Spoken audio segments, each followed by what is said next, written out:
Adhimar refers to wealth that you own but you have no access to. Wealth that you own but you don't have access to. It's called dhimar in fiqh zakat. Now a good example of that would be what? Pension is good. Pension will be a good example. The pension fund, yes. Okay, that money is yours, you own it, but you cannot access it. The joint account, see, I'm not a complete owner of the account. The word partial might be confusing. I think absolute ownership, because I was just telling him, if I own a house with you, I own partially that house, but I have complete ownership of the partial ownership. Of the partial, yeah, okay. I don't know whether we're together. So if it's a joint account, you own that part that belongs to you. Yes. So I think the word partial might be confusing. Okay. Yeah, because I can own a house with my wife. 50% of the house is mine. So I have partial ownership of the property, but I have full ownership of that partial ownership. That partial that you have. Great, yeah. I think that's a good input. You can pick from that, brother. The one, yeah. By partial, what we meant by partial here is ownership that is not complete. Okay, but then if you expound on this word more, you can come out with what Brother Sheikh Latif has just elaborated. Okay, yeah. Yeah. When you say partial, yeah, and it's not payable, maybe you can give us an example. You've bought an apartment, and you have paid a deposit, and you're paying installments. So you don't own it as yet. And you have intended for that apartment to sell. You have intended to sell that apartment. So it's falling under urud al-tijar, because if that apartment you're intending to stay in is not zakatable, yes, but you have intended to sell, to buy and sell it. So it will definitely fall under urud al-tijar, but you have not completed its payment. So you have made a deposit, down payment, and you are paying in installments. So when 1 year kicks in, you're not liable for zakah yet, because you don't have the complete full ownership of the apartment. If you get the apartment, let's say you get the apartment and it is not on full ownership, but you purchase it completely, but you rent it out. Okay. So what happens to that? For rentals, the zakah will be on the rent, the yield, Okay. the income that you're making from the apartment, given or assuming that the income goes somewhere, stays, gets accumulated, month in, month out, until the lapse of 12 months according to lunar calendar. Okay. 12 lunar months. Okay. So if that happens, yes, it will be on the income, Okay. not the apartment itself. Okay. Okay?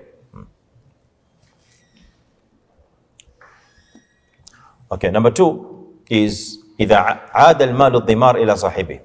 When the wealth that we have just mentioned as dhimar, wealth that you own but you don't have full access to, now when it comes to you, what happens?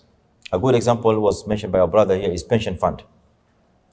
Your fund that is held by the pension scheme would be a good example of dhimar, because it's your wealth but you don't have access to until a certain point of time. Okay, when you retire, that's after I don't know how many years. So what happens when you're given that money? What happens when you recover the money? The same applies to al-mal al-mafqud. Al-mal al-mafqud is wealth that is lost or misplaced. You don't know where it is. So that's another good example of dhimar. So what happens when you recover the money back? Now, the answer given by scholars is لا زكاة في المال الضمار إذا عاد إلى صاحبه لأنه مال خرج عن يده وتصرفه وصار ممنوعا منه فلم تلزمه زكاة. The first ruling is, and this ruling is the one that answers the question of whether you pay zakah on your pension fund or not. So the ruling is there's no zakah on mal, on any wealth that is not in your hand. Even though it's yours, you own it, but it's not in your hand. And you don't have full access to that wealth with which you can do whatever you want. You cannot go to a pension scheme and say, I want my wealth, when you are not qualified at the specific retirement age, okay? And therefore you don't have access to that particular wealth. If you have access, then it's a different ruling. The ruling will be different from this. Here we are talking of a situation where there is no access to wealth. And access is going to be made at a certain point of time. So during that period, 20 years, 30 years, there's no zakah. Only when وَيُسْتَأْنَفُ بِهِ حَوْلًا جَدِيدًا فِي الْيَوْمِ الَّذِي قَبَضَهُ فِيهِ. So you're going to start the payment of zakah from the year that you are going to be given your wealth. The year in which you're going to receive the wealth, that's when you will start counting, or you'll start calculating zakah from that particular year. So if the pension scheme matures in 2025 or 2024, you will take 2024 to be the first year of zakah. But of course, from the Islamic side, it will be 1445, because we normally follow the lunar calendar in zakah. Now, Let's say you are in like a SACCO, now, but individually you're not allowed to access your savings okay, until a particular event or a particular situation happens okay, that you cease to be a member of the SACCO, okay, and then you can access all your savings. okay. So what happens in such situation? Do you need to pay zakah on savings, or you cannot? Okay, now for a SACCO, what we can agree is there is a clause whereby you can go and ask for your money back and it'll be given, right? The same case applies to a person who has opened an FD account with a bank, a fixed deposit account. Okay, the money is locked, but then he can go and break that fixed deposit. Similar to a SACCO situation, or maybe current account and so on. Now, in that scenario where access to your wealth is there, or the money is there, you know that this money is available, and should you go and ask for your money, it will be made available to you. Okay, even though you're going to cease, for example, to be a member and so on, but that money will be available to you. That money is zakatable. Yes, zakatable because there is access. I'll give you an example. In Jamia here, we have a certain group that we save our money, but this money is not accessible to you until your employment ceases. Okay. So what happens to that money? Because you cannot access it. Okay. It is not readily. You cannot say today you don't want to be a member because your membership ceases with the employment. Okay. So what happens to such a situation? Okay, good. Now, I have a similar question. Oh, okay. along those lines. Yes. In different institutions, you have this gratuity, which is deducted from your salary. Yes. To what extent, and I just need clarity of when you are saying access, because you can have access to that wealth in a way that you're not going to use it, but you can see the running balances, how much is there, how much at a particular point you have, but you can only be given that cash when you cease or employment, your contract ends, or you cease working in that institution. Then there's a process for you to get that money. So my question is it first of all deductible as zakat? And when you're talking about access, what do you mean in terms of just the way Sheikh asked about the partial ownership? With the access, is it that I can have the money and use it, or access that I can be able to see and be able to see the running balances and whatnot? Good. The basic concept was, let me retry the concept so that we can build on it to expand on the understanding. The basic concept was that any money, any wealth that you can have access to, and I use the word access specifically to refer to a situation whereby you can have that money and do whatever you want with it.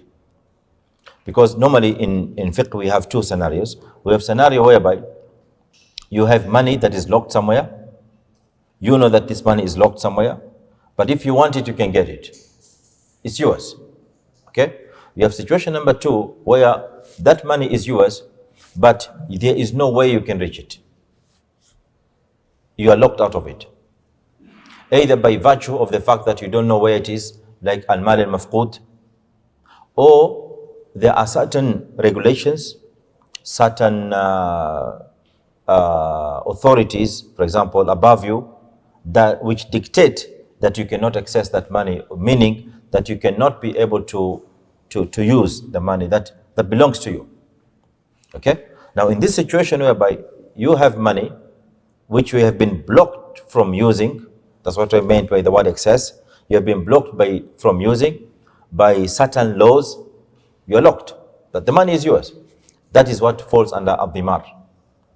So ad-dhimar is any wealth that belongs to you, you cannot reach it.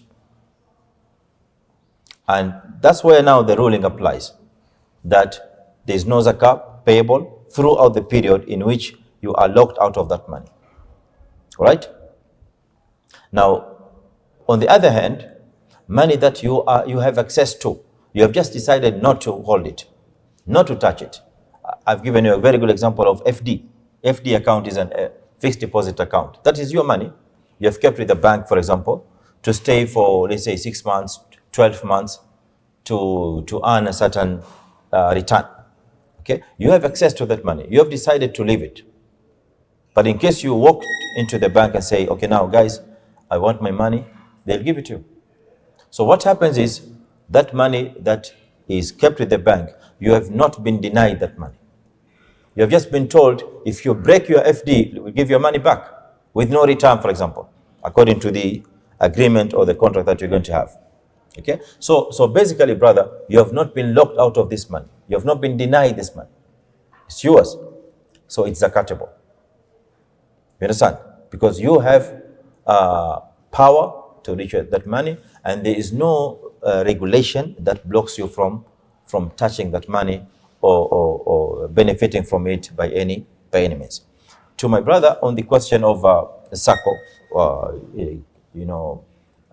institutional SACCOs or company SACCOs and so on, I would rather suggest and propose that, taking into account the obligation of zakah on wealth, okay, it will be proper for a Muslim brother, when calculating his zakat portfolio, because zakat portfolio is a combination of all the zakat items put together, you consider the cash at bank, cash in hand, plus the cash that is withheld with the zakah. Yeah. Yeah, you do that. Great. So that's the right calculation to do. Barakallahu feek. Now, next on our discussion list is هل تجب الزكاة على المال الحرام? Wealth that was acquired through unlawful means. Is there zakah on it? Okay, assault wealth, for example, assault wealth, or wealth taken by coercion, taken by force, or interest for that matter, riba. Is there zakah on mal al-haram or not? Okay, what's your take on that, brothers? Mal al-haram. There's no zakah on it, Shaykh Latif. Unlawful wealth. Well, my thing is that it is not your wealth first. Okay. Yeah, you have acquired it unlawfully. And well, in Allah tayyibun la yuqbalu illa tayyiba. Very good. Yeah, and if you are not allowed to eat haram, then you should not pass over that haram to somebody else to eat it. المال الحرام كالمأخوذ غصبا أو سرقة أو رشوة أو ربا. All this is unlawful wealth. The first thing to realize in this unlawful wealth is, as Brother Abdul Latif has correctly put it, ليس مملوكا is not part of your wealth first. You don't own it.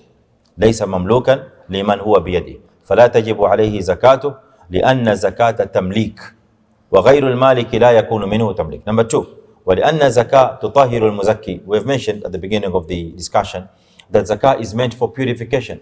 Now this wealth itself, by itself in nature, is not pure. Then how is it expected to be purifying the giver for that matter? وتطهر المال المزكى والمال الحرام كله خبث لا يطهر. So unlawful wealth is all khabath, it's all impure and does not do any purification purpose. And this reminds me of a very interesting story reported by some scholars in their books. We have this, he's a known figure in Islamic literature known as Al-Asma'i. Al-Asma'i, at one point of time, he met one of his friends. He was just roaming around in a market, and he saw a guy who managed to steal something from a lady, to steal some cash from a lady. And he cunningly and in a very clever way, he managed to do it without the lady noticing, as many thieves nowadays do it. So that caught his attention, and he started following the guy from what he did in the market. So he followed him behind, and he found out that the guy, after stealing the cash that he stole, he finally reached a destination where there was a poor guy, was people who were asking and begging. He started distributing the wealth to them. So he went up to him and asked him, my brother, I saw you what you did. I was with you at the market and I saw you stealing that cash. And here you are giving that cash to poor people. Why did you do that? And his explanation was, he said, I'm doing business with Allah. I'm doing business with Allah. So I asked him, how are you doing that business with Allah? He said, the business is very simple. Allah subhanahu wa ta'ala gives you every hasana 10 amthaliha. For every one good deed, Allah azza wa jal gives you 10. And this is the business that I'm doing with Allah subhanahu wa ta'ala. He said, when I stole, sayyi'ah, Allah writes 1. And hasana is 10. So when I stole, my calculation is it's 1 sayyi'ah. Which I know, I've already gotten 1 sayyi'ah. And then I came here and distributed that stolen money, which I believe that Allah has given me now, 10. So he asked Al-Masma'i, 10 minus 1? He said 9. So he told him, so you see now, I'm left with 9 Hasan. Are you agreeing with that calculation? He's left with 9 Hasan. Is that correct, Abu Bakr? Huh? So what's the answer to that? Exact. Excellent. Barakallah feek. Mumtaz. Hassan. Al-Asma'i told him, Inna Allah tayyibun la yaqbalu illa tayyiban. He said, you are calculating that you have 10 hasana when you have 0 hasana. Because whatever you stole, Allah did not count it in the first place. Because it's impure. And Allah doesn't take it. Na'am, bro. Na'am? أنفقوا من طيبات ما رزقناكم. Great. نعم brother. وعليكم السلام ورحمة الله وبركاته. Okay, Sheikh. We're in a situation, we live in Kenya, and we know situation very well. Yeah. Okay. There is a haram and halal. Can even identify itself whether this is halal and this is haram.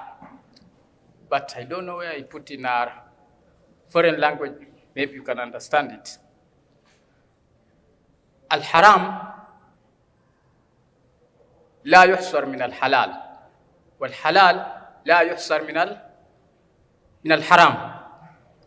Even if I receive money from a mosque, from the community or from the committee, something like that, I'm imams. So the money I receive from this mosque is not belong to the mosque, is for Kenyans, is for government of Kenya, or for any government. But it's passed in a different ways, of which when it comes to me, maybe it's halal. But is halal, of which cannot be distinguished itself. You cannot distinguish where is halal and where is haram. إذن halal لا يحصر من الحلال. كيف هذا? I've not gotten your question clear, brother. Ninamlisha bibi yangu ni pesa halali. Naam. Imetoka kwangu. Naam. Lakini mahali inapopitia mpaka imekuja kwangu. Kuna ya riba iko pale, kuna ya pub iko pale. Kuna wizi iko pale, imechanganywa, nimeipata kwa sababu pesa inazunguka. Katika situation hii ambayo nilioko, mimi siwezi kuzuia tumbo langu na haramu. Leza najua ni nakula halali wakati imenifikia. Lakini nikisema kwamba naitofautisha hii pesa, nafikiri nitaitoa yote. Okay, katika situation kama hii tufanyaje? Tamam, asante. Nimepata na alafu pia swali lake liko deeper zaidi, yani kwamba labda yeye akiwa ni mfanyikazi anapokea mshahara, ikiwa nimemuelewa vizuri, unapokea mshahara. Sasa yeye concern yake ni kwa ule mshahara, mathalan ukiwa unatoka kwenye serikali, mathalan serikali inategemea what we call consolidated fund. Consolidated fund ya serikali ni fund au pool ambayo inapokea ndani yake mizigo, pesa zote kutoka kila pahali, including casino, including bar, nini zote, ile tax zachukuliwa zawekwa pale, alafu ndio sasa ule mshahara unaganyizwa. Na kwa mtazamo wa kisheria kuna mtazamo wa kwanza, yani at the first level, ni kwamba kuna kaida we have to understand ambayo inahusiana na haya masala tunayozungumzia. For the benefit of our brothers, maybe we can write this qaida down so that you can benefit from it. The qaida is ma haruma kasbuhu haruma ala kasibihi. Ma haruma kasbuhu haruma ala kasibihi. That's a very important qaida we need to understand. Tutaieleza ndio tuende mbele. What this principle dictates ni kuwa source of wealth that is unlawful remains unlawful to the earner only, and not anyone else. And not anyone else. Sasa wale beneficiaries wengine, non-earners, haiwahusu ule uharamu wake.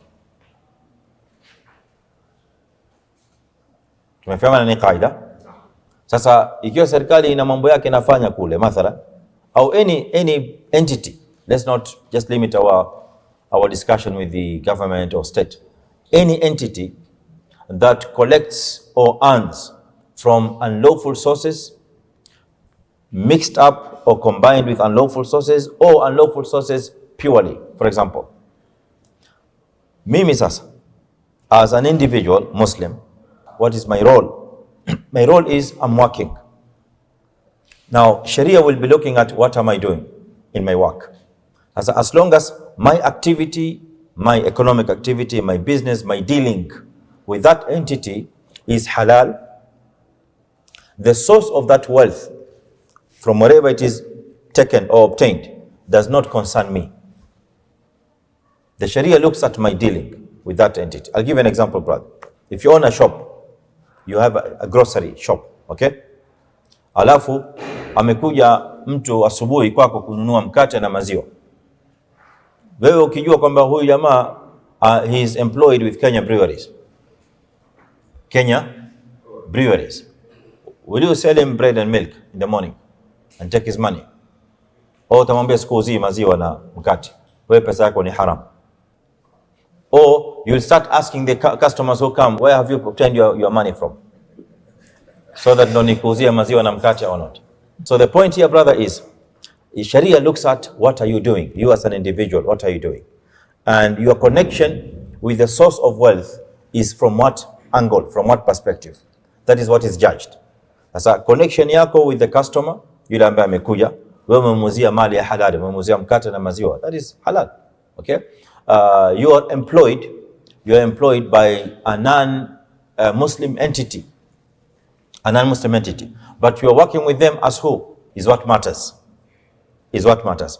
You are working as an engineer, you are working as a doctor in a hospital. The hospital is not Islamic hospital, but your work is medical, which is halal. Okay, so Sharia looks at your job. Where that money is obtained by the hospital does not concern you. Tuko pamoja? Now this one, combined with the first principle that I gave you, kwamba mali ya haramu inabaki haramu kwa yule aliyoichuma peke yake. Wewe ambaye hujaichuma ile mali, hii mali kwako haijakuwa haramu. It is haram on the person who earned. And this explains now the ruling of a family head, a head of family, a guy who is a breadwinner, for example. We have a father who is employed with a conventional bank, for example, that works with interest, or is employed with a brewery company, for example. Now, his entire income is unlawful, we know for sure. But he's feeding his children and his wife. Is that money halal on his children and his wife? The answer is no, based on what we have just told you. That income is haram upon him. Yes, it's not recommended for him to feed his wife and his children, but that is the only source his wife and children can eat from. So they can sustain themselves as long as they are not able to be independent. If they reach a point where they can be independent of his wealth, then they tell him, sorry, we can't take your wealth. But here he's got a toddler, a kid of 1 year, 2 years. He cannot go out and work. Children, women, girls, they cannot. They're all dependent on him. So ile pesa haram ambayo anakuja analeta nyumbani ni haram kwake yeye. Wale kids wanakula, it's not haram upon him.